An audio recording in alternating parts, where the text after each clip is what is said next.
Every desk deserves more than decoration. It deserves a living world, a place where plants quietly reach for the light, where tiny fish glide peacefully through crystal clear water, where every snail, shrimp, and leaf has a purpose.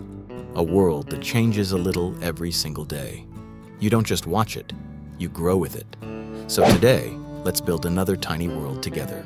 As I looked around my desk, I realized my PC case was taking up a lot of valuable space. I decided to move it to the side, freeing up a surprisingly large amount of space on my desk.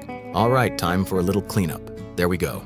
Now this spot is finally ready for something much more interesting. A living world. I finally found the perfect aquarium for this space. Without wasting any time, I got to work. The first step was building the foundation by adding a layer of small gravel to the bottom of the tank. Next, I placed 2 massive rocks in the tank. They would become the centerpiece of this tiny world. To keep the rocks stable, I wedged a few smaller stones underneath them. That way, they would stay firmly in place and create a solid foundation for everything that would come next. There we go. That looks a lot more secure now. Next, I mixed the nutrient-rich substrate with small stones to prepare the base of the aquarium. I found a plant that seemed perfect for this aquarium. I placed it in the tank just to see how it would look. Wow, it fit better than I ever imagined. I trimmed away the extra leaves before planting it. This helps the plant settle in faster and encourages healthy new growth. Perfect. It looks just the way I wanted. Now it's time to put it back where it belongs. Next, I packed the substrate around the base of the plant. It keeps the plant stable for now and gives the roots a healthy start. I added a little extra substrate around the base. This will help the roots absorb nutrients more easily. Finally, I covered it with a layer of small gravel. It helps lock the substrate in place. Next, I added more gravel to the tank. Little by little, the layout started coming together. Then I leveled the gravel to create the first layer of the substrate. Perfect. It's finally starting to look exactly the way I wanted. I tucked the roots between the rocks. It keeps the plant secure and makes everything look more natural. Now it was time to plant the very first aquatic plant. A little extra gravel helps keep the plant nice and stable.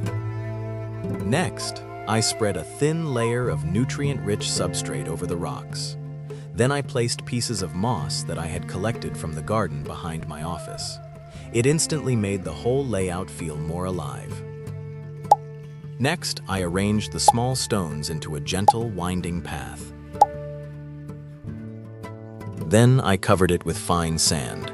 Now it looked like a tiny stream winding through the middle of the aquarium. The hard work was finally done. This tiny world was ready for life. The build was finished. Now it was time to bring this tiny world to life on my desk.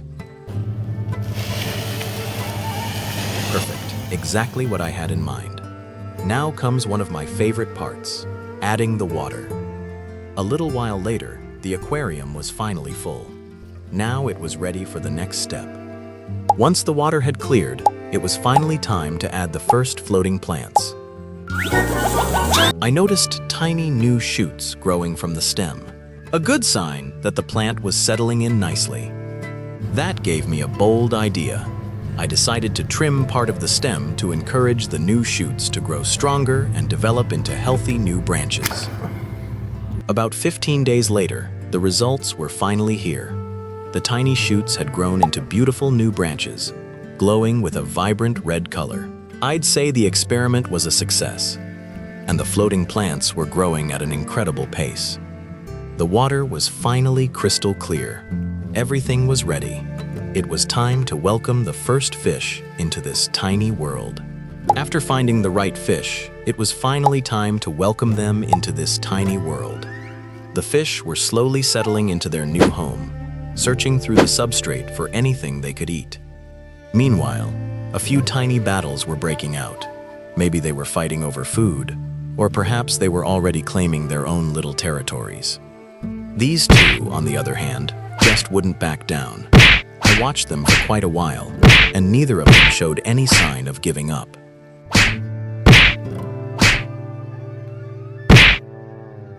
By day 30, the tiny shoot we started with had finally reached the grow light above.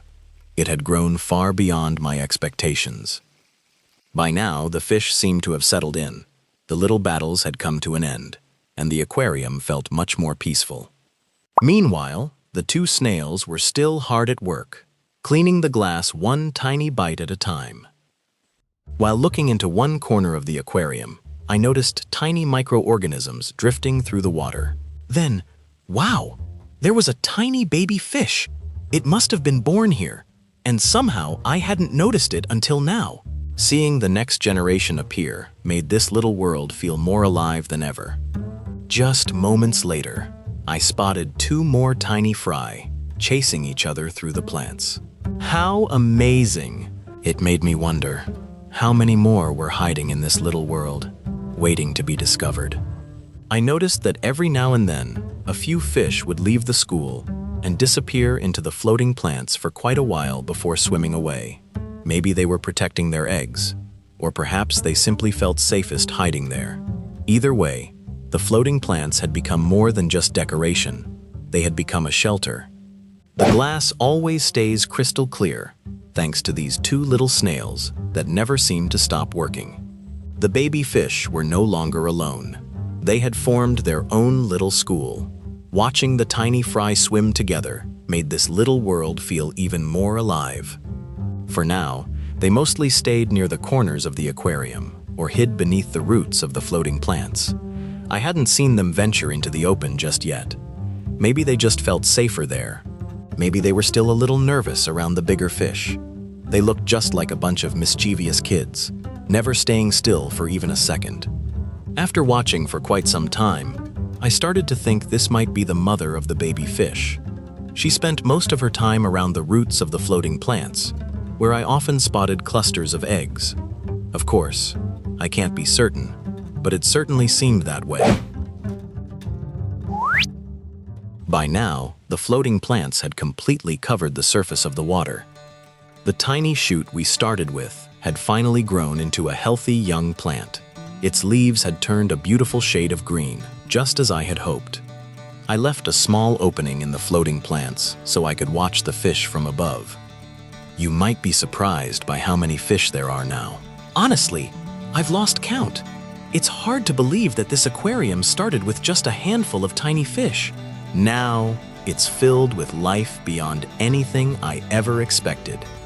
The fish spent most of their time sifting through the substrate, searching for food. Then I noticed something completely unexpected. Two tiny shrimp. I have no idea when they appeared, but they had quietly become part of this little ecosystem. And just like the snails, they were helping keep the aquarium clean. The snails were multiplying faster than I expected. Some had even claimed the space beneath the rocks as their permanent workplace. Some of the snails chose to work on the glass instead, and somehow, these two even teamed up for the job. This little snail had left its old spot and climbed onto the glass to continue working. At an impressive pace, it had already overtaken the others. I noticed this fish had a noticeably round belly. It looks like she might be carrying eggs. Maybe we'll have even more tiny fish swimming around here soon. Most of the fish had found their own favorite hiding spots. They would often rest there for a while. Or maybe they were just hanging out and chatting with their neighbors. The little fry had finally blended in with the adults. Now they all looked like one big family. Down beneath the substrate, my two little vacuum cleaners finally crossed paths. I have no idea if they noticed each other, or if they simply carried on with their endless cleaning mission. I think this aquarium is finally complete. What was once an ordinary, boring desk has become a living world. Every plant, every fish, and every tiny creature now has its own place. And every time I sit down to work, I'm reminded that nature has a way of bringing even the smallest spaces to life. From just a handful of tiny fish in the beginning, they've grown into one big family. Watching them thrive has been one of the most rewarding parts of this journey.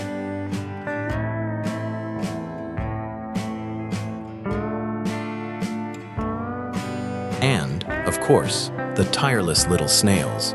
Day after day, they quietly kept this tiny world clean without ever asking for attention.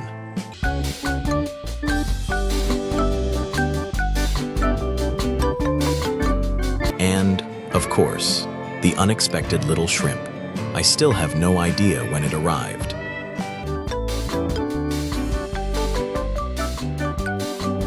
The The thriving life hidden beneath the substrate provided a constant supply of natural food for the fish. It was another sign that this tiny ecosystem had found its balance.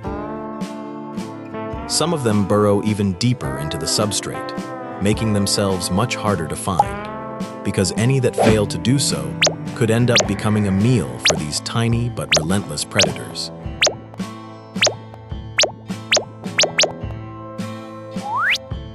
Every desk deserves a living world, and this is only one of many. Subscribe if you'd like to watch more tiny worlds come to life. See you in the next adventure.